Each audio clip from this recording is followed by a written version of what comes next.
The ship came down through the clouds on a Tuesday morning. It was silver and shaped like a teardrop. The people of New York City stopped in the streets and looked up at the sky. Some ran, some screamed. Most just stood there with their phones out, recording everything. The ship landed in Central Park. It crushed several trees and left a deep mark in the grass. For 3 hours, nothing happened. The military came. The police set up barriers. News helicopters flew in circles overhead. The whole world watched on television and waited. Then the door opened. The creature that stepped out was tall and thin. It had gray skin and large black eyes. Its arms were long and its fingers had 6 joints each. It wore a silver robe that matched its ship. Behind it came 2 more creatures that looked similar but smaller. The tall one raised its hands and spoke. Its voice was strange, like metal scraping against glass, but somehow everyone could understand the words. "We come in peace. We need to speak with your leaders, please. We are desperate." That was how it started. That was the day everything changed for humanity and for the galaxy. General Sarah Mitchell was the first military officer to meet with the aliens. She was 52 years old with gray hair cut short. She had fought in 3 wars and had seen many strange things in her life, but nothing had prepared her for this. The aliens called themselves Their leader was named. He sat across from General Mitchell in a large tent that had been set up near the landing site. His black eyes showed no emotion, but his long fingers kept moving nervously. "You must understand," said. "We did not come here by choice. We came here because we had no other option. We came here because we are dying." General Mitchell leaned forward. "Tell me everything." And so told his story. They were part of a great alliance of alien species. This alliance was called the Galactic Council. For 10,000 years, the Council had kept peace among hundreds of worlds. Different species worked together, traded together, and lived together in harmony. But 5 years ago, everything changed. A new enemy appeared from the dark space between galaxies. They called themselves No one knew where they came from. No one knew what they wanted. They did not talk. They did not negotiate. They only destroyed. They were like a plague. They swept through star system after star system. Their ships were black and covered with sharp points. Their weapons were more powerful than anything the Council had ever seen. In 5 years, they had destroyed 47 worlds. Billions of lives had been lost. "We have tried everything," said. His voice was heavy with sadness. "We have sent our best fleets. We have used our most advanced weapons. Nothing works. They adapt to everything we do. They learn our tactics and then defeat us. We are losing this war, General. In 1 year, maybe 2, the Council will fall. Every species in the Alliance will be destroyed." General Mitchell listened carefully. She had many questions. "If you have such advanced technology, why come to us? Earth has only been exploring space for a few decades. We are nothing compared to your alliance." Made a sound that might have been a sigh. "That is what we thought too. But then we heard stories. Strange stories about your species. Stories that made us wonder if perhaps we were wrong about you." "What kind of stories?" "Stories about your history, your wars, your survival." Leaned closer. "We studied your planet from afar. We looked at your past. What we found confused us greatly." General Mitchell waited for him to continue. "Your species is only 200,000 years old," said. "In galactic terms, you are infants, but in that short time you have faced extinction many times. Ice ages, plagues, wars that killed millions, natural disasters. Again and again, death came for your species, and again you survived." "That is just our history," Mitchell said. "Every species must face challenges." Shook his head slowly. "No, General, you do not understand. They have existed for 3 million years. In that time we have faced perhaps 5 serious threats to our survival. 5 in 3 million years. Your species has faced hundreds in just 200,000 years. And yet here you are, still alive, still growing, still reaching for the stars." He paused, and his black eyes looked directly into hers. "We came to ask you one question, General. How do you survive? What is your secret? Because whatever it is, we need it. The Galactic Council needs it, or we will all die." General Mitchell sat back in her chair. She thought about everything she had heard. She thought about human history, the wars, the disasters, the times when it seemed like everything was lost. And she thought about how humanity had always found a way to keep going. "I need to speak with my government," she said finally. "This is not a decision I can make alone, but I want you to know something, Ambassador. Whatever we decide, I am glad you came to us. I am glad someone finally asked for our help." The next few weeks were chaos. Every government on Earth argued about what to do. Some wanted to hide and protect themselves. Others wanted to help the aliens. Some did not believe the story at all. But in the end, the decision was made. Earth would help Earth would join the fight against The aliens were pleased but also confused. They had expected Earth to offer weapons. They had expected new ships and new technology. Instead, the humans offered something different. "Advisors," said the word like it tasted bad in his mouth. "You are sending us advisors." General Mitchell nodded. She stood in front of a screen that showed a list of names and faces. "These are our best: soldiers, strategists, experts in warfare. They will come to your front lines and help you fight." "But we do not need teachers," protested. "We have been fighting wars for millions of years. We need weapons, we need ships, we need firepower." "You said you tried all that," Mitchell replied calmly. "You said nothing worked. They adapt to everything you throw at them. So maybe it is time to try something new. Maybe it is time to learn how humans fight." Was not happy. Neither were the other members of the Galactic Council when they heard the news. They had hoped for a miracle weapon. Instead, they were getting a few hundred humans with no special technology at all. But they were desperate. They had no other choice, so they accepted the offer. The first group of human advisors left Earth 3 weeks later.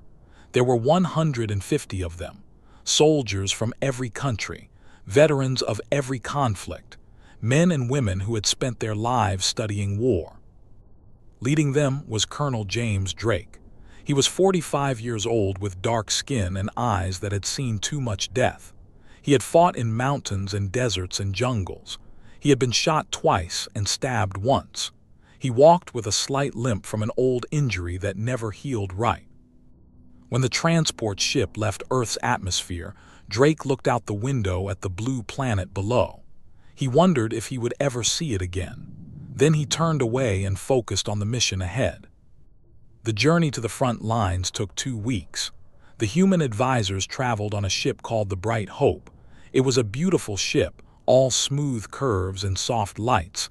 Everything was clean and efficient. Everything worked perfectly.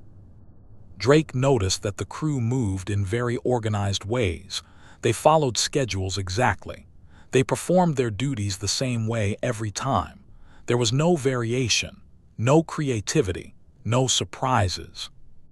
He also noticed that they seemed afraid, not of the humans, but of the war they were flying toward. The fear showed in the way they moved, in the way they spoke to each other in quiet voices, in the way they avoided talking about what was waiting for them. One night, Drake sat in the ship's observation deck. He was looking at the stars when a young officer approached him. The officer's name was. He was small for his species and seemed curious about the humans. "May I ask you something, Colonel?" said.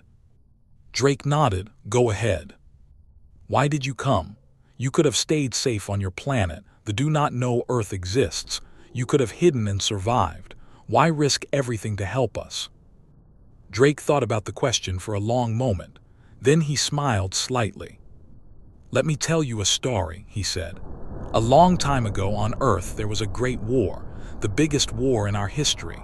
Millions of people died. Cities were destroyed. It seemed like the whole world was burning." Listened with wide eyes. "In that war there was a time when one country stood alone against an enemy that had conquered everything else. Everyone said that country would fall. The enemy was too strong. There was no hope, but the leader of that country gave a speech. He said they would never give up. They would fight on the beaches. They would fight in the streets. They would never surrender. Drake looked out at the stars. That country survived. They won the war because they refused to accept that it was hopeless. They refused to give up even when giving up made sense. He turned to look at. That is why we came, because giving up is not in our nature. Because when we see someone in trouble, we help, even if it is dangerous, even if it seems impossible. That is who we are. That is what makes us human. Was silent for a long moment. Then he asked another question. Is that your weapon, the one the council hopes you will share with us, this refusal to give up? Drake laughed softly. Maybe it is, but I think it is more than that. I think our real weapon is something else, something I cannot explain with words. You will have to see it for yourself. The ship arrived at the front lines 5 days later. The first thing Drake saw was destruction. The space around them was filled with broken ships and floating debris, the remains of a great battle, the remains of a defeat. The second thing he saw was fear. The soldiers at the forward base looked broken. They moved slowly. They spoke in whispers. They had the eyes of people who had given up hope. Commander was in charge of the base. She was tall with a scar running across her face. She had fought for 3 years and had lost almost everything. Welcome to the edge of extinction, she said when she met Drake. There was no warmth in her voice, only exhaustion. I hope you brought a miracle, Colonel, because that is what we need. Drake looked around at the base, at the tired soldiers, at the damaged equipment, at the screens showing the positions of enemy ships. No miracles, he said, just new ideas. Show me everything. Show me how you fight. Show me how you lose. And then maybe I can show you how to win. Made a sound of disbelief. You think you can teach us how to fight? We have been warriors for millions of years. What can humans possibly know that we do not? Drake met her eyes without looking away. You said you keep losing. You said the enemy adapts to everything you do. That tells me one thing. You fight the same way every time. You follow the rules. You do what makes sense. You do what is logical. He stepped closer to her. They expect that. They have learned your patterns. They know what you will do before you do it. That is why they keep winning. Frowned, then what do you suggest? Fight without logic. That is madness. Drake smiled. It was not a nice smile. It was the smile of a wolf. Exactly, he said. Madness, unpredictability, doing the thing that makes no sense, doing the thing your enemy cannot expect because no sane being would ever do it. That is how humans fight. That is how we survive. And that is what I am going to teach you. Stared at him for a long moment. Then something changed in her eyes. It was small, just a tiny spark. But Drake had seen that spark before. It was the first light of hope in someone who had forgotten what hope felt like. Very well, Colonel, she said quietly. Show us this madness of yours. Show us how humans fight. Drake nodded. He turned to his team and gave a signal. The other human advisors spread out through the base, already starting their work, already beginning to teach, already planting the seeds of something new. The real war was about to begin. Not a war of ships and weapons, a war of ideas, a war of minds, a war that would show the galaxy what humanity was truly capable of. In the darkness of space, they were waiting. They did not know it yet, but they were about to face something they had never encountered before, something more dangerous than any weapon. They were about to face humanity at war. And nothing in the universe would ever be the same again. The first lesson began the next morning. Drake gathered all the officers in a large room. He stood at the front with a screen behind him showing the latest battle reports. Tell me about your last engagement, he said. Tell me exactly what happened. Commander stepped forward. The fleet appeared at the edge of the system. They had 47 ships. We had 52. We formed standard defensive positions and engaged at optimal range. Standard defensive positions, Drake repeated. What does that mean exactly? Our ships formed a crescent pattern facing the enemy. This allows maximum overlapping fire coverage and protects the command vessels in the center. It is the most efficient defensive formation. Drake nodded slowly. And what did they do? They split their fleet into 3 groups and attacked from multiple angles. They focused their fire on specific points in our formation. They broke through and destroyed 17 of our ships before we could retreat. Did they seem surprised by your formation? Looked confused by the question. No, why would they be surprised? It is the most logical choice for our situation. Drake turned to the screen and brought up a diagram. This is the problem. You always make the most logical choice. Know this. They have fought you for 5 years. They know exactly what you will do in any situation because you always do the logical thing. He changed the diagram to show something different. On Earth, we have a saying. The best way to win a fight is to make your enemy think you will go left, then go right. Make them think you are weak, then show your strength. Make them think you are running away, then turn and attack. One of the officers raised a hand. But that would be deception. That would be lying about your intentions. Yes, Drake said. That is exactly what it is. We call it strategy. The room fell silent. They looked at each other with uncertainty in their eyes. The concept seemed to disturb them deeply. Drake understood. They were an honest species. They valued truth and logic above all things. The idea of deception was uncomfortable for them, maybe even shameful. But war was not comfortable. War was not logical. And if they wanted to survive, they would have to learn some uncomfortable lessons. Let me show you something, Drake said. He brought up another image on the screen. It showed a human historical battle, ships on an ocean long ago. This happened on Earth hundreds of years ago. 2 fleets were fighting. One fleet was larger and stronger. They should have won easily. But the smaller fleet did something unexpected. They attacked at night when everyone was supposed to be sleeping. They used fire ships, boats filled with flames, and sent them crashing into the enemy. The larger fleet panicked and scattered. The smaller fleet won. He looked around the room. The commanders of that smaller fleet did not win because they had better ships or more soldiers. They won because they did something their enemy did not expect. They changed the rules of the fight. Commander spoke up. You want us to fight without honor? Drake shook his head. I want you to fight to win. I want you to survive. Honor means nothing if your species is extinct. The dead do not care about rules. The words hung in the air, heavy, uncomfortable, true. Drake turned off the screen. He looked at the officers one by one. Tomorrow we begin training. I will teach you how to think like humans, how to expect the unexpected, how to become unpredictable. It will be hard. It will feel wrong. But if you want to beat it is the only way. He paused at the door. The universe is not fair. The universe does not reward the logical or the honorable. The universe rewards those who survive, and survival is what humans do best. Then he left the room to let them think about his words. The first lesson was finished. The real work was just beginning. The training began at dawn. Drake gathered 50 soldiers in a large, empty cargo bay.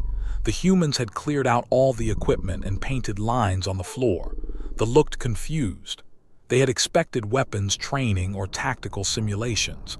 Instead, they were standing in an empty room. Today we play a game, Drake announced. It is called Capture the Flag. They looked at each other. A game? They were fighting for survival. They did not have time for games. Drake held up 2 pieces of cloth. One was red, one was blue. You will split into 2 teams. Each team has a flag. The goal is simple. Protect your flag and capture the enemy flag. The team that captures the other flag first wins. This seems childish, said one of the officers. His name was, and he was one of the highest-ranking warriors in the base. How does this help us fight the? Drake smiled. That is exactly what I want you to learn. This game teaches you to think differently, to adapt, to improvise. There are no standard tactics for this game. You must create your own. He threw the flags to two, who stood on opposite sides of the room. Begin. What happened next was exactly what Drake expected. The formed neat lines. They moved forward in organized groups. They tried to protect their flag with half their forces while attacking with the other half. Everything was efficient. Everything was logical. And everything went wrong. The red team pushed forward with perfect discipline. The blue team met them in the middle. The two groups collided and struggled against each other. Neither side could gain an advantage. Meanwhile, both flags sat unguarded at the back of the room. After 20 minutes of fighting with no result, Drake called for a stop. "What did you learn?" he asked. Stepped forward. He was breathing hard from the exercise. The game has no clear solution. Both teams are equal in strength. Neither can win without losing their own flag. "Wrong," Drake said. "Both teams can win. You are just not thinking correctly." He walked to the center of the room. "You formed two lines and pushed against each other. You matched strength against strength. That is what you always do. That is what they expect you to do. But what if you did something different?" He turned to face the blue team. "What if, instead of fighting directly, you sent one small group around the side while the rest pretended to attack? What if you made the enemy think you were weak in one area, then struck somewhere else? What if you sacrificed some of your defenders to create a distraction while others grabbed the flag?" They looked confused and troubled. "That would be deceptive," said slowly. "Yes, and it would work." They played the game again. This time Drake gave each team a human advisor. The advisors did not give orders. They only made suggestions, small ideas that changed everything. The red team sent 3 soldiers crawling along the walls while the others charged forward. The blue team did not notice until it was too late. The red team won in 5 minutes. The blue team learned from their defeat. The next round, they kept some soldiers hidden in the back, waiting to ambush anyone who tried to sneak through. They set a trap and caught the red team's runners. Round after round, they learned. They started to think differently. They started to expect tricks and began creating their own. By the end of the day, the games had become complex battles of deception and surprise. They were laughing and arguing and planning. The fear in their eyes had been replaced by something else. Commander watched from the doorway. She had not participated in the training. She had just observed. Now she approached Drake with a strange expression on her face. "I have never seen my soldiers like this," she said quietly. "They are enjoying themselves. In the middle of a war, they are having fun." Drake nodded. "That is important too. A soldier who enjoys fighting is a soldier who fights well. Fear makes you hesitate. Joy makes you bold." Was silent for a moment. Then she asked, "Do you really think this will work? These tricks and deceptions, they are not playing games, they are killing us." "The principles are the same," Drake said. "Today we played with flags. Tomorrow we play with ships. They expect you to fight logically. When you stop being logical, they will not know what to do." "You sound very certain."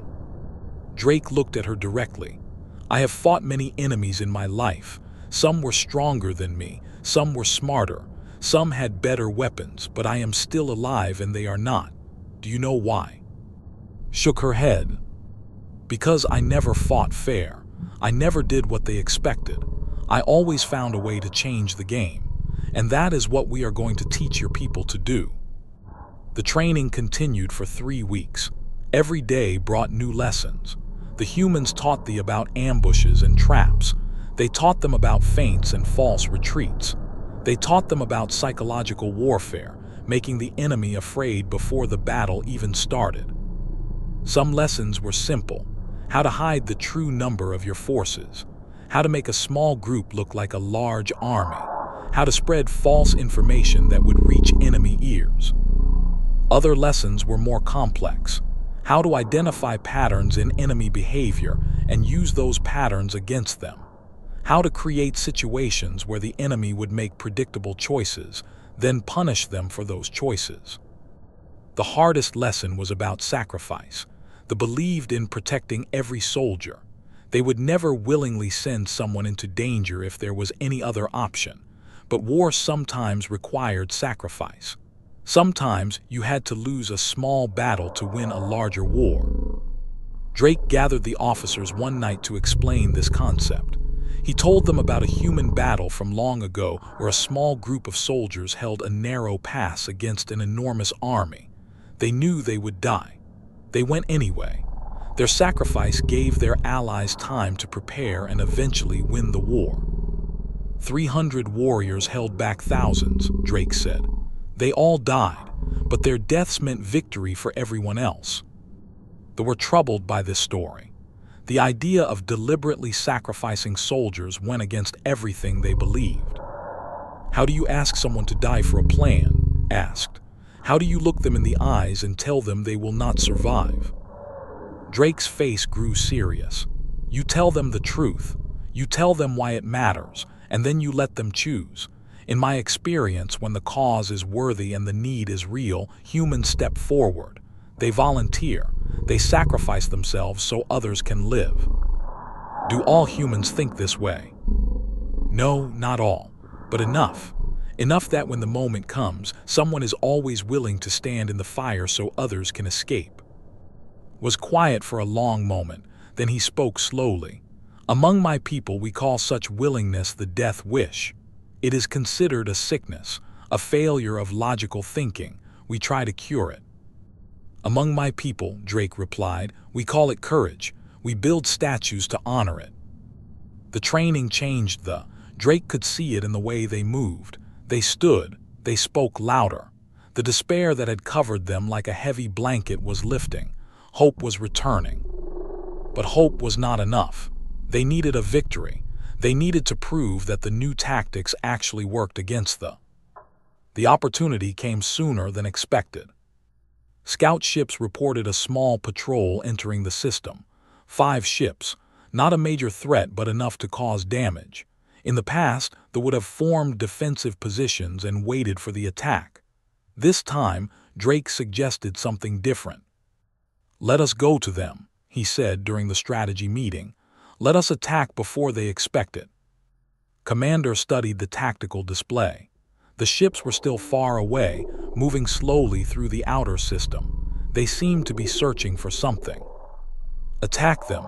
We do not know their full strength. There could be more ships hiding nearby. There could be, Drake agreed. Or there could not be. They have never seen you attack first. They expect you to run and hide. What will they think when you charge toward them? One of the captains spoke up, a young officer named. They will think we have gone crazy. Exactly, Drake said with a grin, and crazy is hard to predict. The plan was simple but unconventional. 3 ships would fly directly toward the patrol. They would look like they were attacking recklessly, without support. They would naturally move to destroy them. But hidden behind a small moon, 5 more ships would be waiting. When they committed to the attack, the hidden ships would emerge and catch them from behind. It is a trap, said slowly. We are setting a trap for them. A basic one, Drake admitted. But they have never seen you use traps before. They will not expect it. Made her decision. We do this. Captain, you will lead the forward group. Make them believe you are panicking. Make them believe you are making a mistake. Then lead them into the trap. Nodded, there was no fear in his eyes, only determination. I understand, Commander, we will not fail. The battle happened 2 days later. Drake watched from the command center as the ships moved into position. His heart was beating fast. Everything he had taught them was about to be tested. 3 ships flew toward the patrol. They moved quickly, almost recklessly. No formation, no organization. Just 3 ships rushing toward the enemy. They responded exactly as predicted. Their 5 ships turned and accelerated. They saw weak prey running toward them. They saw an easy kill. "They are taking the bait," said. Her voice was tight with tension. "All 5 ships are pursuing." Drake watched the display. They were fast. They were closing the distance quickly. Ships turned and began to retreat, still looking panicked and disorganized. "Steady," Drake said quietly. "Keep them coming." They followed. They were completely focused on the fleeing ships. They did not see the 5 vessels emerge from behind the moon. They did not see them until it was too late. The ambush was devastating. The hidden ships fired at point-blank range into the rear of the formation. 2 enemy ships exploded instantly. A third was crippled and drifted helplessly. The remaining 2 tried to turn and fight, but now they were surrounded. Ships had stopped retreating and were attacking from the front. In 3 minutes it was over. All 5 ships were destroyed. They had lost nothing. The command center erupted in cheers. Officers were hugging each other and shouting. Some were crying. They had won. For the first time in years, they had won a battle against the commander. Stood very still. She stared at the display showing the debris of the enemy ships. Then she turned to Drake. "They never saw it coming," she said softly. "They flew right into the trap." "That is how it works," Drake replied. "Make them see what you want them to see. Make them think what you want them to think. Control their expectations and you control the battle." Nodded slowly. Something had changed in her eyes. The last traces of doubt were gone. She believed now. She understood. "We need to do this again," she said. "We need more victories. We need to show the Council that humans really do have something to teach us." "That was always the plan," Drake said. "One battle proves nothing. A pattern of victories changes everything." Over the next month, they won 7 more engagements. Each one was different. Each one used new tactics. They were confused. Their enemy had changed. The predictable prey had become dangerous hunters. News of the victories spread quickly through the Galactic Council. Other species began to ask questions. Who were these humans? What were they teaching the? How were they winning? Ambassadors sent a message to Earth. "Whatever you are doing, it is working. Send more advisors. Send as many as you can." Earth responded. 300 more human advisors were dispatched to various fronts. Soldiers, tacticians, and strategists spread throughout the Council's forces. They brought the same lessons Drake had taught. They planted the same seeds. But they were not stupid. They noticed the change. They began to study their new enemy. They captured prisoners and asked questions. They analyzed the new tactics and searched for patterns. Drake knew this was coming. He warned the "Enjoy these victories, but do not become overconfident. They will adapt. They will learn our tricks. When that happens, we will need new ones." Understood. So we must always keep changing, always stay one step ahead. Exactly. The moment you become predictable is the moment you start losing again. She looked at him with her alien eyes that he had learned to read. There was respect there now, and something else, something like friendship. "When this war began, I thought we were doomed. I thought we had no chance against the. Now I think differently. Now I believe we can win."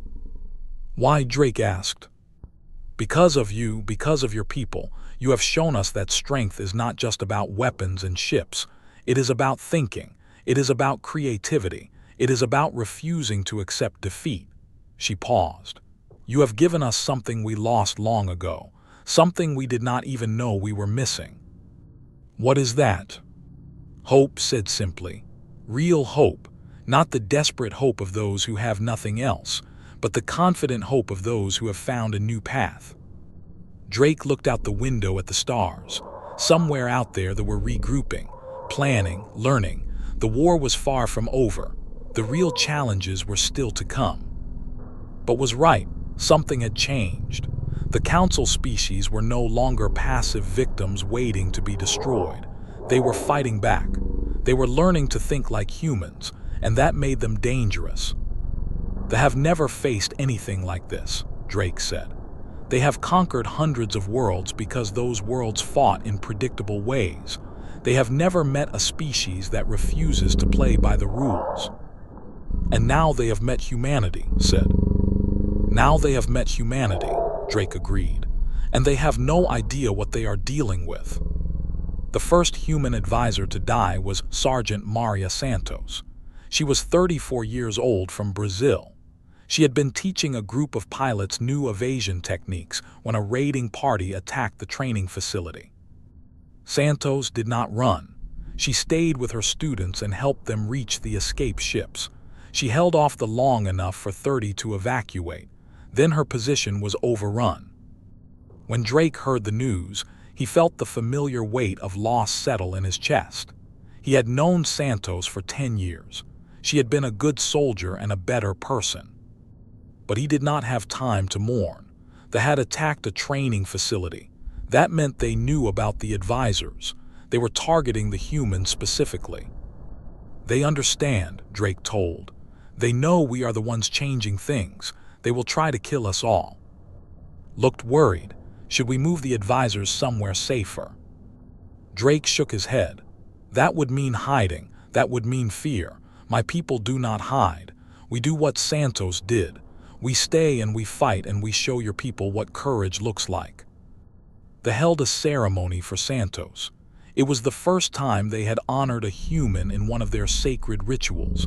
They spoke of her bravery. They spoke of her sacrifice. They added her name to their list of honored dead. Drake stood at the ceremony and watched them pay their respects. He thought about what Santos had done. She had died protecting people she barely knew, aliens from another world. She had given her life for them without hesitation. That was the human weapon, he realized, not tactics or strategies. Those were just tools. The real weapon was the human spirit, the willingness to sacrifice, the refusal to abandon others, the stubborn determination to keep fighting no matter what. They could not understand that. They conquered through fear and power. They had never met a species that was not afraid to die. Drake made a silent promise to Santos and to all the humans who would fall in this war. Their deaths would matter. Their sacrifices would be remembered. And in the end, their spirit would be the thing that destroyed the enemy. The war had truly begun. The easy victories were over. The real test was coming. And humanity was ready to show the galaxy what it meant to never give up. The counterattack came 3 months after the first human victories. It was larger than anything the Galactic Council had seen before. 2,000 ships emerged from dark space and swept through 3 systems in a single day. The devastation was terrible. Colonies that had stood for centuries were burned to ash. Billions of lives were lost. The hope that had been growing among the Council species turned to fresh terror. Drake received the news on the command ship Eternal Light. He stood in the tactical center, surrounded by officers who looked just as shocked as he felt. The display showed the enemy advance as a wave of red dots sweeping across the map. "They are sending everything," Commander said. Her voice was hollow. "This is not a raid. This is an invasion. They mean to end the war now." Drake studied the patterns of the attack. They were moving differently than before. Their formations were strange, unpredictable. They were not following their usual tactics. "They learned," he said quietly.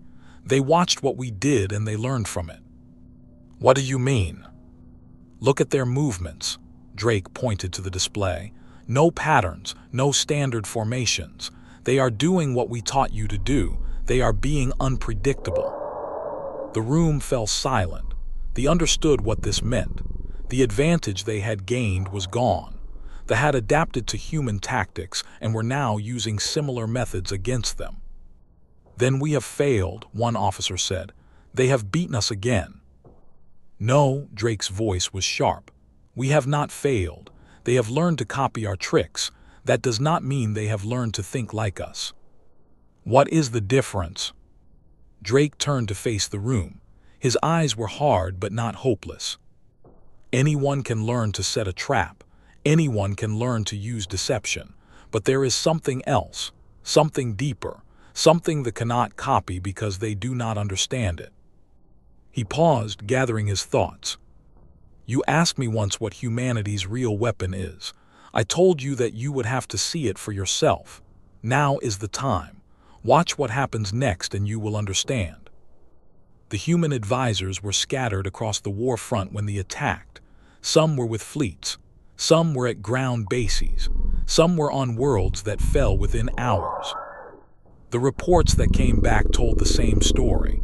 When they came, the humans did not run. They stayed and fought. They organized defenses. They held positions that should have been impossible to hold. They bought time for others to escape. Lieutenant Jake held a communication station on Prime for 11 hours. His team of 8 humans and 40 fought wave after wave of soldiers. They were outnumbered 20-1. They should have died in the first hour. But did not think about odds. He thought about the refugees fleeing the city behind him. 50,000 civilians trying to reach the evacuation ships. He told his team that they would hold until the last ship left. Then they would hold longer. When the rescue ships finally arrived, and 3 of his humans were still alive, they had held the station for 11 hours. 40,000 refugees had escaped because of them. On the colony world of, Captain Sarah organized a guerrilla resistance that lasted for 3 weeks. They controlled the cities but owned the wilderness. She struck at night. She destroyed supply lines. She freed prisoners. She made the enemy afraid to leave their bases. They sent 10,000 soldiers to find her. She had only 200 fighters, humans and together. She lost them all eventually, but not before killing 4,000 of the enemy and forcing them to divert resources from the main invasion. Story after story came in. Humans fighting impossible battles. Humans refusing to surrender even when surrender was the logical choice. Humans inspiring the aliens around them to do the same. Commander read these reports with growing amazement. She came to Drake one night with confusion in her eyes. "I do not understand," she said. "Your people are dying. These battles they fight, they cannot win. They must know this. Why do they keep fighting?" Drake was sitting alone, looking at a list of names. Humans who had died that week, friends he would never see again. "Because that is who we are," he said simply. "We do not fight because we know we will win. We fight because fighting is the right thing to do. We fight because giving up is not in our nature. But there is no logic in dying for a battle you cannot win." Drake looked up at her. His eyes were tired but still burning with something she did not have a word for. "Let me tell you something, Commander. In all of human history we have faced extinction many times. Ice ages that should have frozen us all. Plagues that killed half our population. Wars where we nearly destroyed ourselves. Every time we survived. Do you know how?" Shook her head. "Because somewhere, someone refused to accept that it was over. Someone stood up when everyone else sat down. Someone kept fighting when everyone else surrendered. That spirit, that stubborn refusal to die quietly, that is what makes us human." He stood and walked to the window, looking out at the stars. "They can copy our tactics, they can learn our tricks, but they cannot copy this. They cannot learn what makes someone fight when fighting makes no sense, because it is not a strategy, it is not a technique, it is something in our souls." "Souls," repeated the word carefully. "We do not have a translation for this word. It means the deepest part of who you are. The part that does not think, only feels. The part that tells you to protect your loved ones even if it kills you. The part that would rather die free than live as a slave." Drake turned back to face her. "They have conquered 1,000 species by being stronger and smarter. They have never met a species that would rather die than surrender. They do not know what to do with that. And that confusion, that hesitation, that is where we will beat them." The turning point came at the Battle of Station. It was supposed to be a simple evacuation. The station had been cut off by the advance. 15,000 civilians were trapped. The Council sent a rescue fleet of 30 ships to get them out. They sent 100 ships to stop them. Drake was on the flagship Unity when they arrived at. The situation was hopeless. They were outnumbered more than 3-1. The standard response would be to retreat and abandon the station. "We have to try," Drake said to the fleet commander, "Admiral. Those people are counting on us." "We will all die," replied. "The mathematics are clear. We cannot defeat 100 ships with 30. Then we do not try to defeat them. We try to save the civilians. Some of our ships distract the enemy while others evacuate the station. That is suicide for the ships providing the distraction." Drake nodded. "Yes, it is, but it gives the others a chance." Admiral was silent for a long moment. He was a who had commanded fleets for 200 years. He had never lost a battle because he had never fought one he could not win. "You are asking me to sacrifice my crews for strangers," he said finally. "I am asking you to give some of your crews the choice to sacrifice themselves for strangers. There is a difference." Drake activated the ship-wide communication system. His voice carried to every vessel in the fleet. "This is Colonel James Drake of Earth. You all know the situation. We are outnumbered. If we fight this battle the normal way, we will lose. But there are 15,000 people on that station waiting for us. Civilians, families, children." He paused, feeling the weight of what he was about to say. "I need volunteers. Ships willing to engage the fleet directly and hold them in place while the others evacuate the station. I will not lie to you. This mission will probably be fatal for those who take it, but it will give everyone else a chance to live." Silence. Then a voice came through the communication system. "This is Captain of the Bright Horizon. My crew volunteers." Another voice. "This is Commander of the Stellar Dawn. We volunteer." More voices, one after another, officers stepping forward to accept certain death. In the end, 12 ships volunteered, nearly half the fleet. Admiral stared at the display showing the names of the volunteers. His long fingers trembled slightly. "Why?" he whispered. "Why would they do this?" Drake felt a fierce pride burning in his chest. "Because you taught them well, Admiral. Because they learned that some things are worth dying for." The battle began an hour later. The 12 volunteer ships charged directly at the fleet. They flew in wild patterns, impossible to predict. They fired at random targets, spreading chaos rather than trying to achieve tactical objectives. They were confused. This attack made no sense. Why would a small group charge a larger force with no hope of victory? They suspected a trap. They hesitated. That hesitation was all the other ships needed. While they focused on the attacking vessels, 18 ships raced toward station. They began loading civilians as fast as they could. Captain led the charge. His ship was small and fast. He flew directly at the largest vessel, a command ship nearly 10 times his size. His weapons were doing no real damage. That was not the point. The point was to keep their attention. The point was to make them focus on him instead of the evacuation. His ship was hit 17 times in the first 5 minutes. Systems failed one after another. Half his crew was dead. He kept flying. Drake's voice came through the communication system. "The evacuation is half complete. Hold them a little longer." "Understood, Colonel."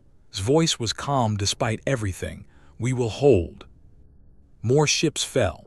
The Bright Horizon exploded in a ball of fire. The Stellar Dawn was torn apart by concentrated fire. One by one, the volunteer ships were destroyed. But they did their job. They held long enough. The last transport left station with the final group of civilians just as the 8th volunteer ship was destroyed. The remaining 4 ships immediately retreated at maximum speed. They tried to pursue, but they were scattered and disorganized from the chaotic battle. 15,000 civilians were saved. 12 ships and their crews were lost. When it was over, Admiral sat in his command chair and wept. Tears rolled down his gray alien face. He did not try to hide them. "They sacrificed themselves," he said. "They died so strangers could live. How do you teach that, Colonel? How do you put that into a training program?"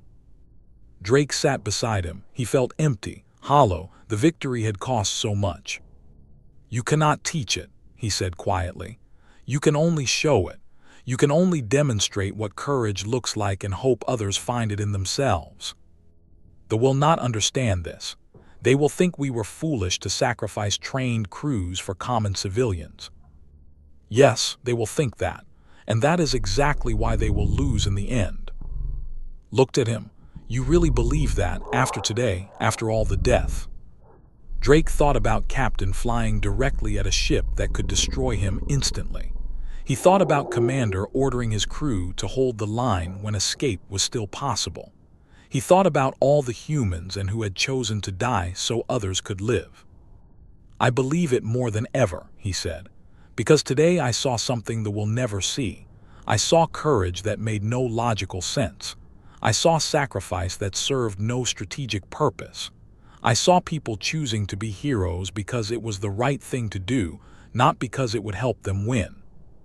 He stood and looked out at the stars, where the debris of 12 ships still floated. "The fight to conquer, we fight to protect. The sacrifice others to achieve their goals, we sacrifice ourselves to save others. The sea war as a contest of strength, we see it as a test of character." He turned back to, "They will never understand us, and what they cannot understand, they cannot defeat." News of the battle spread quickly through the Galactic Council. The story of the 12 ships became a legend. Songs were written, memorials were built. Species who had never cared about the war suddenly began paying attention. More importantly, the story inspired others. Across the war front, Council soldiers began fighting with new determination. They had seen what was possible when fear was replaced by courage. They wanted to be worthy of that example. They noticed the change. Their advance slowed. Their easy victories became harder. The enemy they had been conquering for 5 years was suddenly fighting back with fierce determination. Drake received a message from Ambassador. "The Council wants to know your secret. How did you turn a defeat into an inspiration? How did you make our people willing to die for each other?" Drake thought about the question for a long time before answering. "There is no secret," he wrote back. "Only a truth that all species eventually learn. The strongest weapon in any war is not technology or tactics. It is the willingness to fight for something greater than yourself. That willingness cannot be manufactured. It can only be inspired. And inspiration comes from example. Show people what courage looks like, and they will find courage in themselves." He sent the message and returned to his work. The war was far from over. They were still strong. Many more would die before it was finished.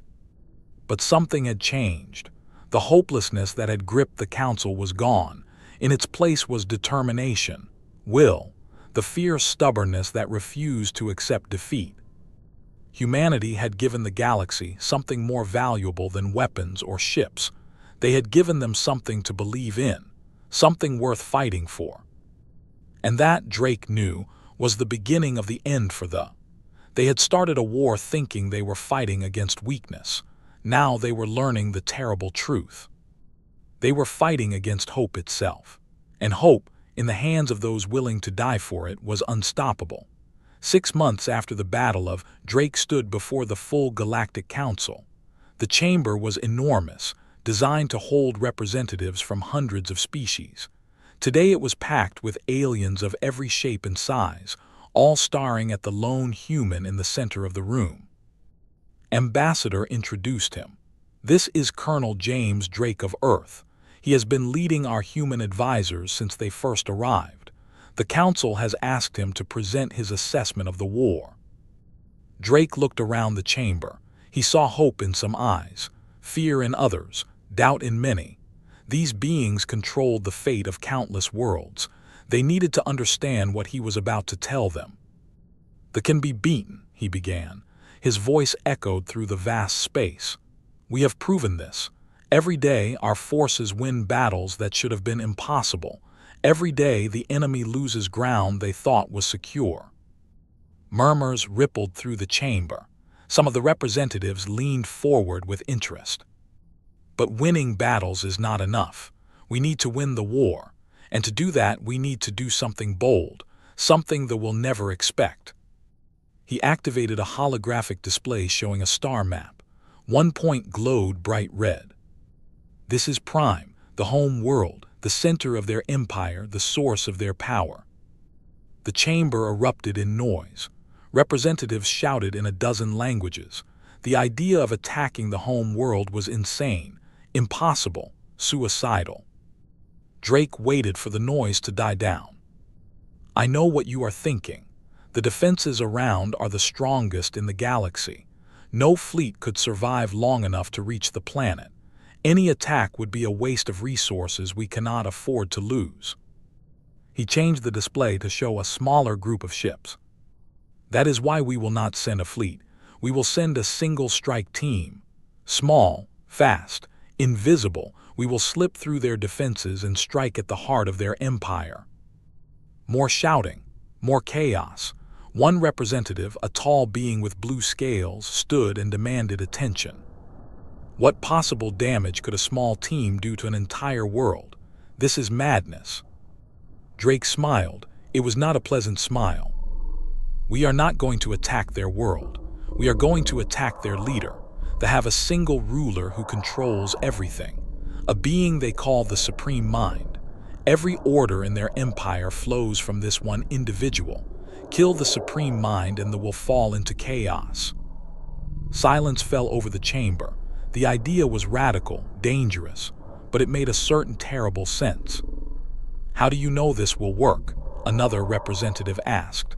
What if they simply choose a new leader? They cannot, Drake replied. We have studied them for months. Their entire society is built around the Supreme Mind. They do not know how to function without direct orders from their leader. When the Supreme Mind dies, they will not know what to do. They will hesitate. They will argue. They will fall apart. Admiral spoke from his seat in the section. And who would lead this mission? Who would volunteer for a journey that has almost no chance of survival? Drake met his eyes.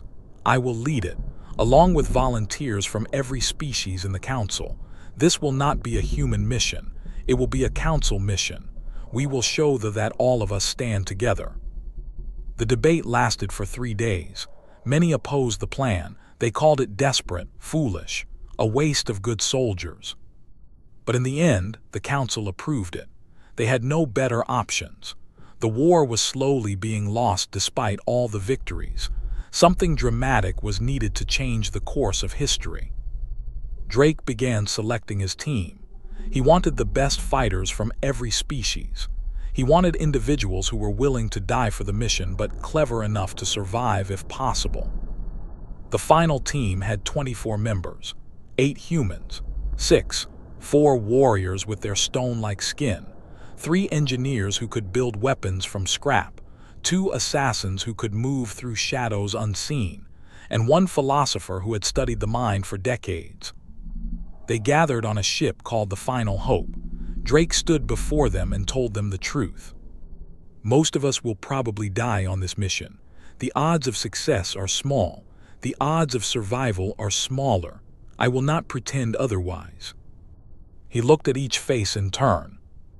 But if we succeed, we will end this war. We will save trillions of lives. We will be remembered forever as the ones who struck the blow that shattered the enemy. One of the warriors, a massive creature named Crag, spoke in his deep, rumbling voice. What is death compared to such glory? We go with open eyes and willing hearts. The others murmured agreement.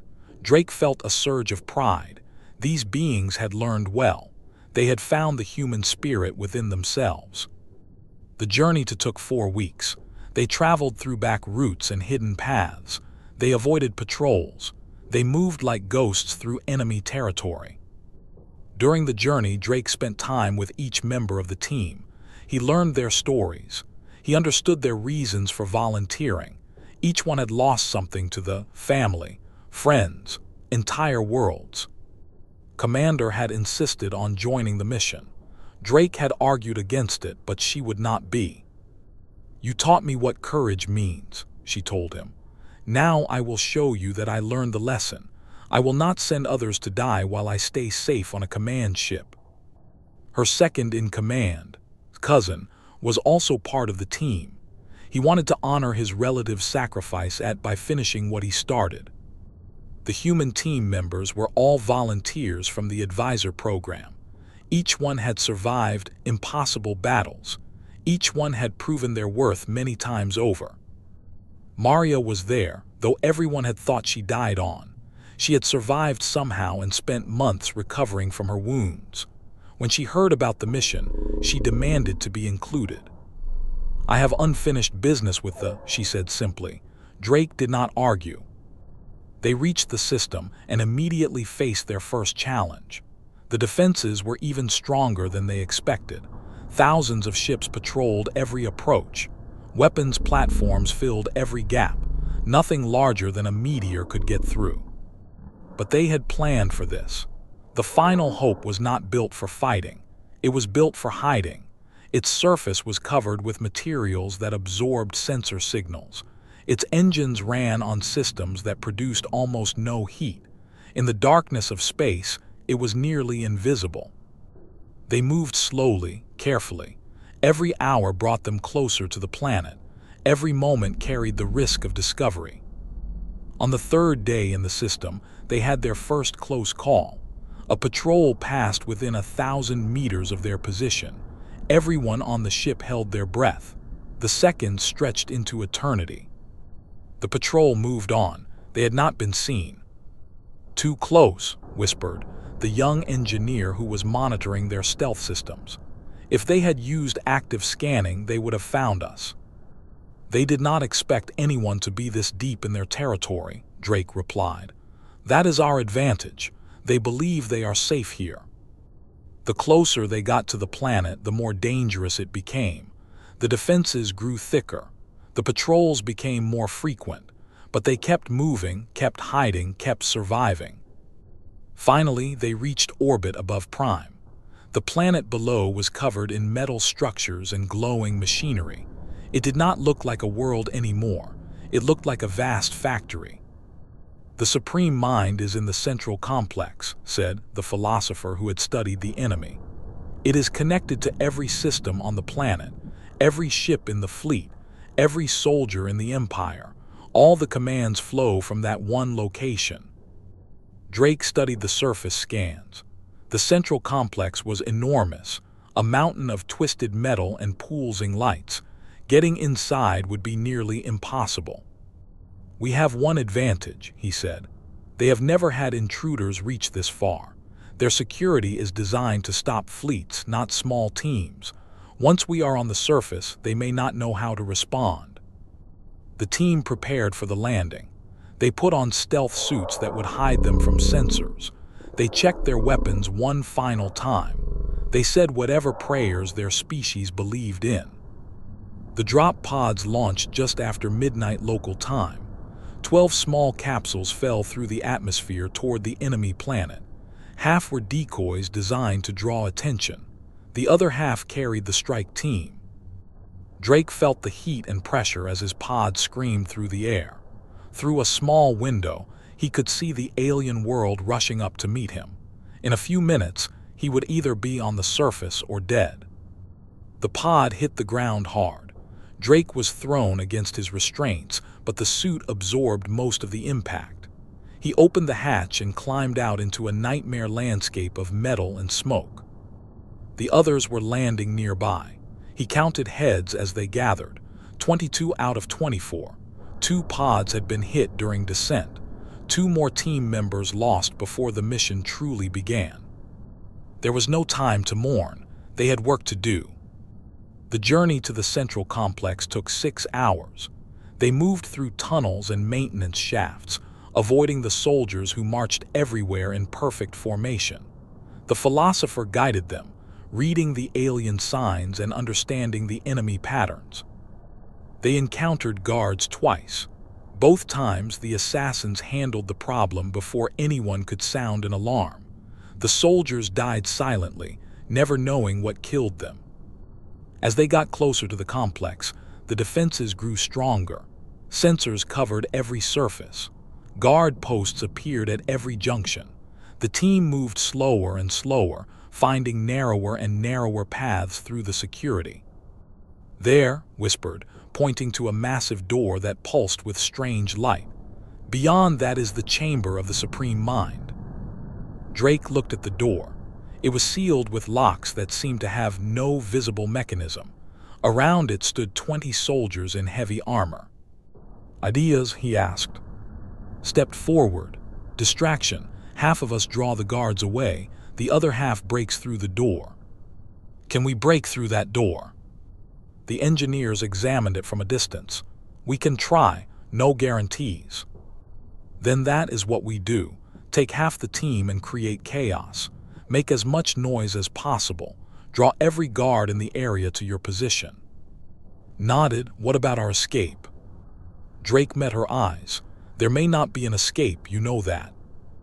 "Yes, I know." She gathered her group and moved into position. Drake watched her go, knowing he might never see her again. The distraction began with an explosion that shook the walls. Then came weapons fire and screaming. The guards at the door reacted exactly as hoped. Most of them ran toward the noise. Only 5 stayed behind. Drake and his team attacked. The battle was brief and brutal. The warrior Crag grabbed 2 guards and crushed them together. The humans took down the others with precise shots. In 30 seconds, the door was clear. The engineers went to work. They attached devices to the door and began making adjustments. The rest of the team formed a defensive perimeter, watching for reinforcements. "Hurry," Drake said. He could hear more fighting in the distance, and her team were still alive, but they could not last forever. "Almost there," one of the engineers replied. "The lock is complex but not unbreakable. Give us 2 more minutes." Those 2 minutes felt like hours. Guards began appearing from other directions. Drake and his team fought to hold them back. Bodies piled up in the corridor. The door opened. Beyond it was a vast chamber filled with lights and machines. In the center, suspended in a web of cables and wires, was the Supreme Mind. It was not what Drake expected. It was not a creature or a being. It was a brain. A massive organic brain the size of a house, floating in liquid and connected to everything. "Destroy it," Drake ordered. "Now." They fired everything they had: explosives, energy weapons, physical projectiles. The brain shuddered and writhed. The cables sparked and burned. Alarms screamed throughout the complex. "It is dying," said. There was awe in his voice. "The Supreme Mind is dying. I can feel the command stopping, the connections breaking. The Empire is falling apart." Drake kept firing until his weapon was empty. The brain had stopped moving. The lights were going dark one by one. The Supreme Mind of the was dead. "Mission complete," he said into his communicator. "All teams retreat if possible. We did it." Static answered him. He did not know if anyone heard. He did not know if anyone was still alive to hear. The escape was chaos.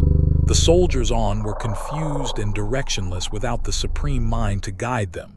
Some fought with fury. Others stood still, not knowing what to do. Some actually fought each other, different factions disagreeing on how to respond.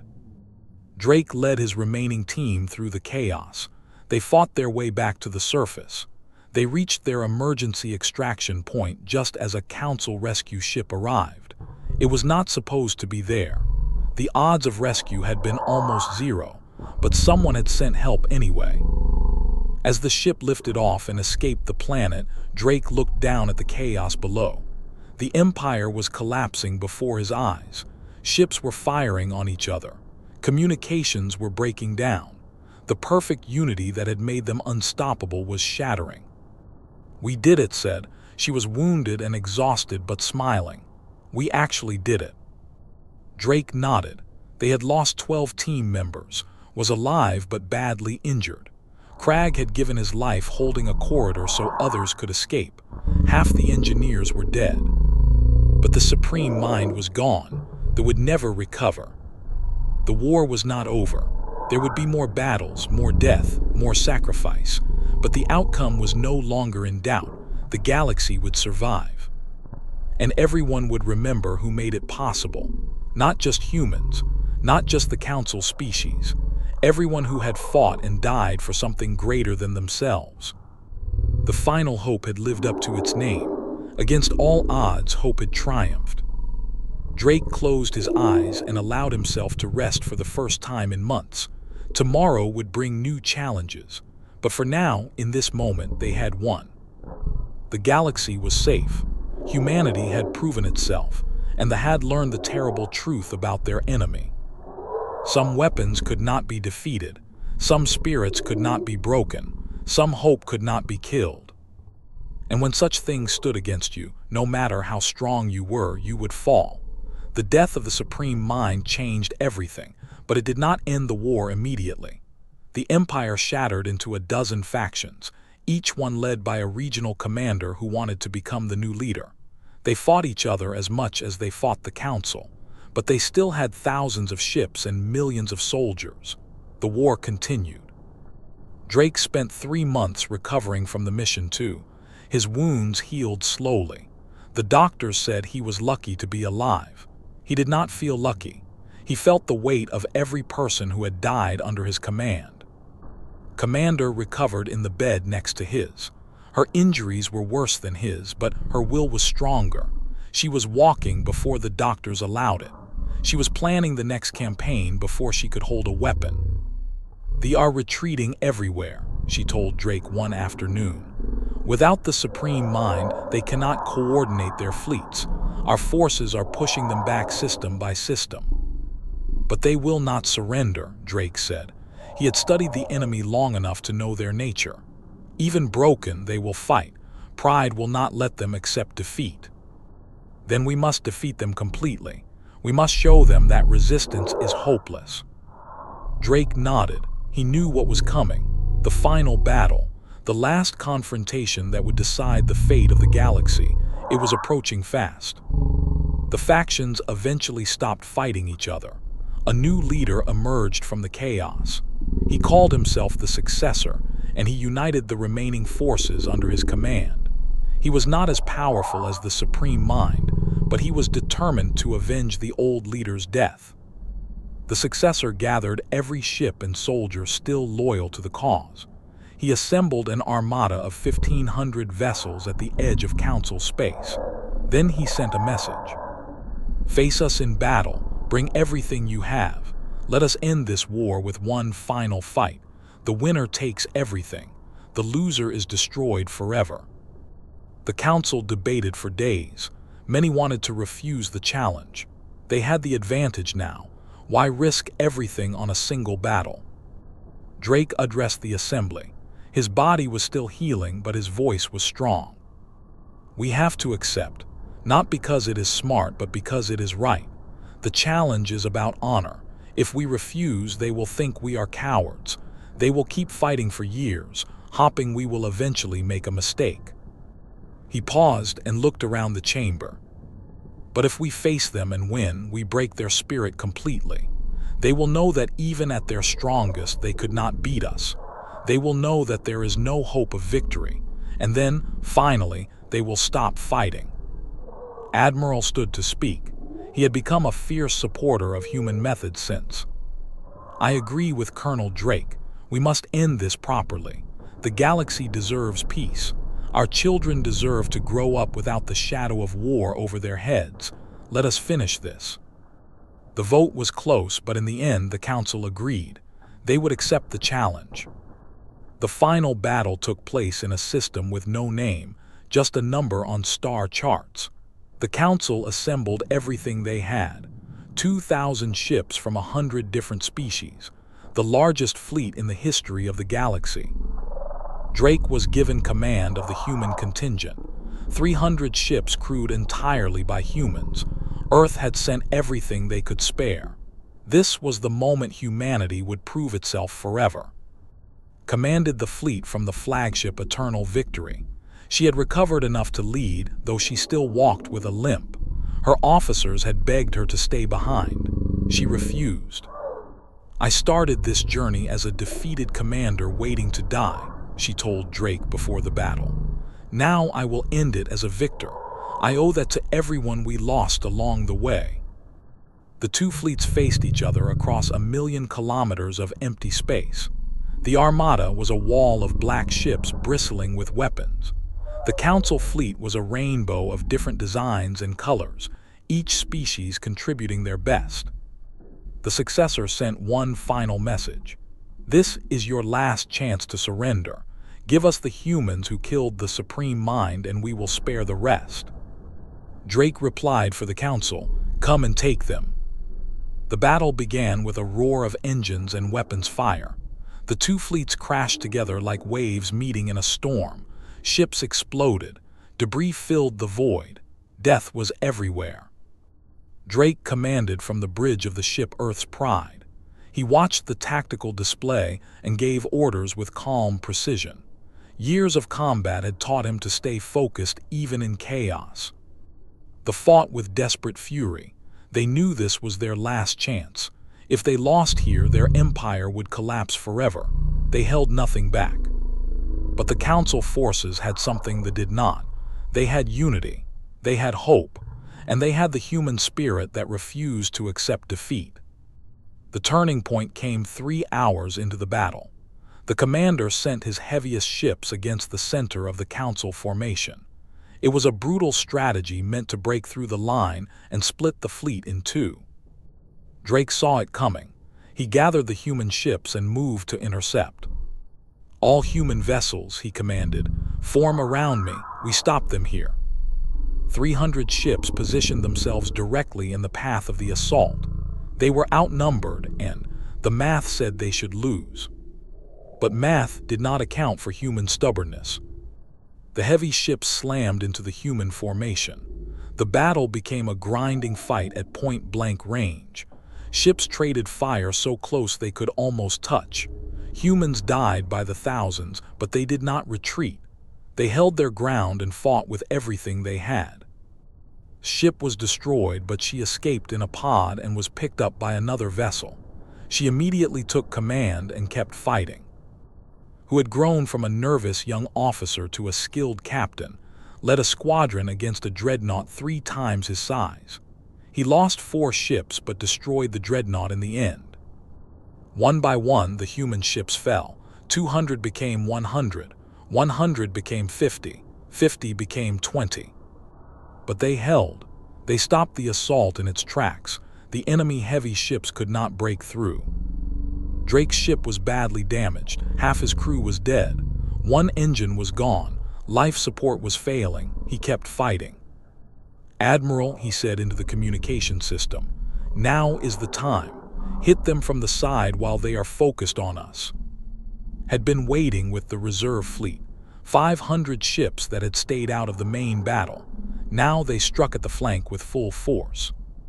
The enemy formation shattered. Ships that had been pressing forward suddenly had to turn and defend themselves. The coordinated assault became a chaotic mess. Saw the opportunity and attacked from the other side.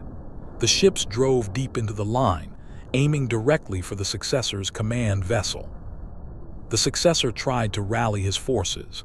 He called for reinforcements that did not exist. He demanded counterattacks that could not happen. For the first time, they were truly losing. Drake watched from his dying ship as the enemy fleet broke apart. Some vessels surrendered, others tried to flee. A few fought to the death, but organized resistance was over. The successor's ship was surrounded by vessels. Gave him one chance to surrender. He refused. The ship exploded in a ball of fire. The leader of they was dead. The war was over. The celebration lasted for days. Across the galaxy, beings of every species sang and danced and wept with joy. The nightmare that had haunted them for years was finally finished. Drake did not celebrate. He sat in a medical bay, looking at the list of the dead. 8,000 humans had died in the final battle. Thousands more had died throughout the war. Each name was a person with a family and dreams and a life cut short. Found him there on the 3rd day after the victory. "You should be celebrating," she said. "You are a hero. The entire galaxy knows your name." Drake shook his head. "I do not feel like a hero. I feel tired." Sat beside him. She understood what he was going through. She had felt the same weight many times.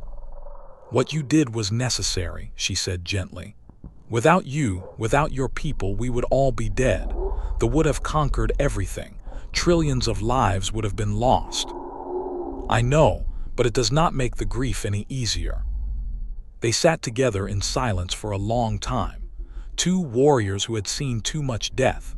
Two friends who had found each other in the darkness of war.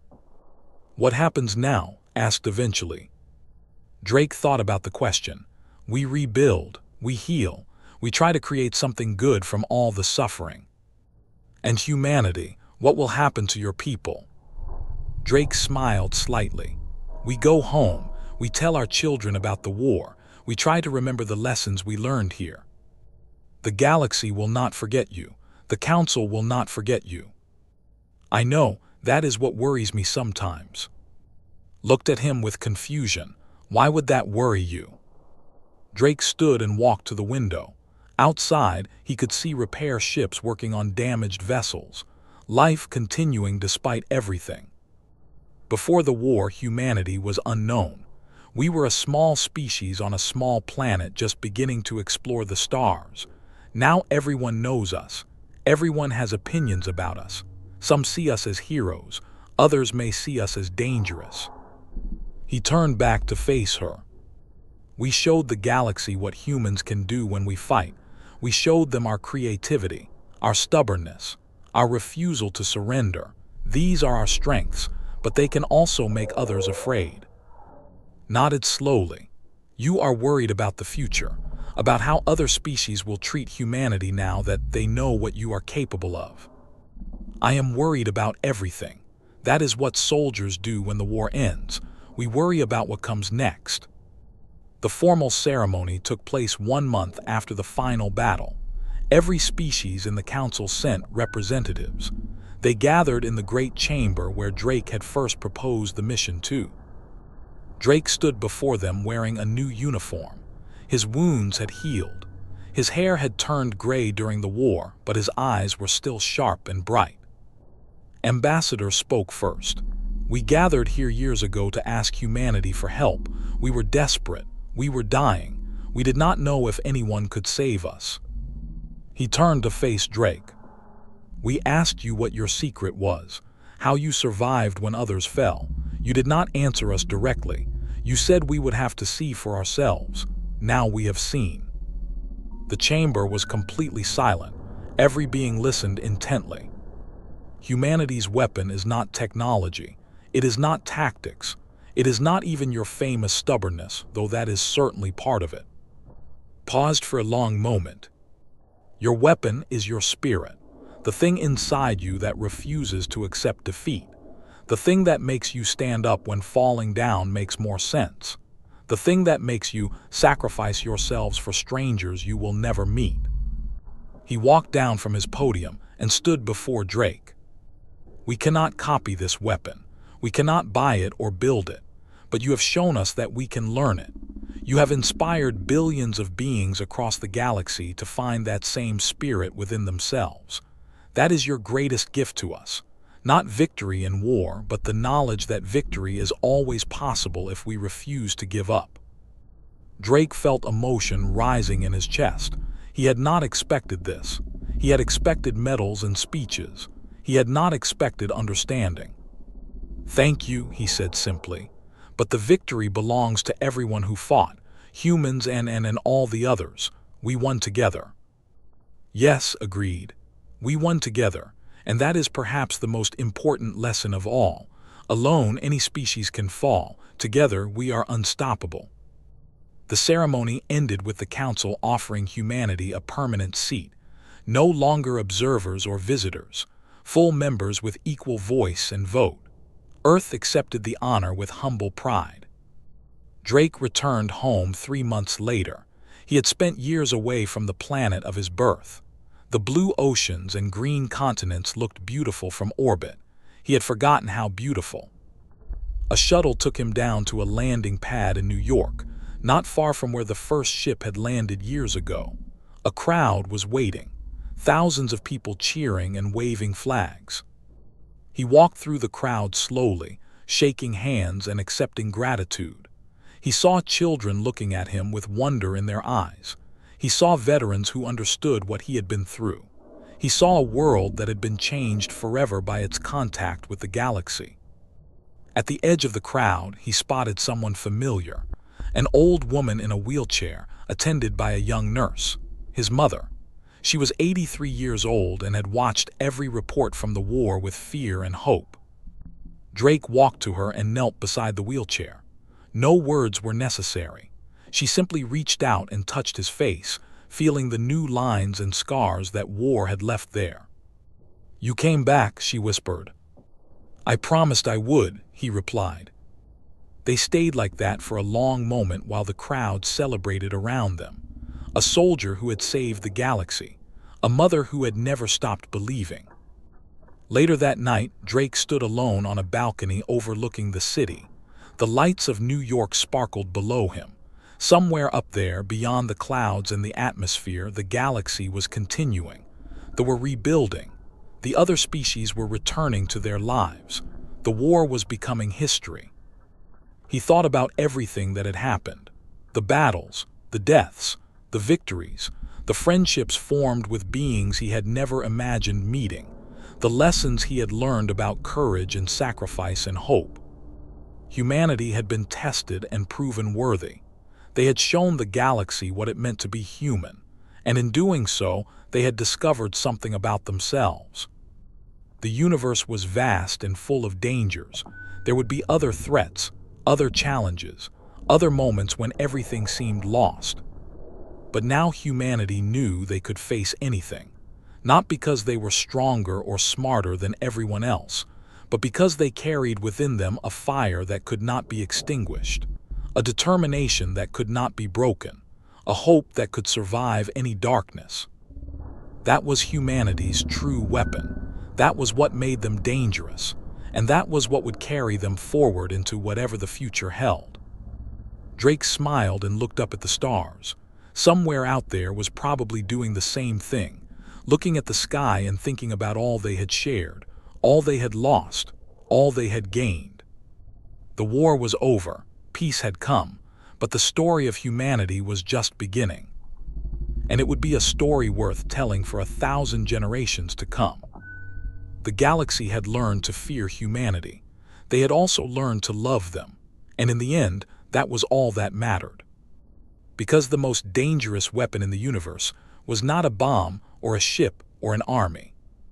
It was a species that could not be conquered, a people who refused to surrender, a race that would stand against any darkness and say with one voice, "We will not fall." That was humanity, and the galaxy would never forget.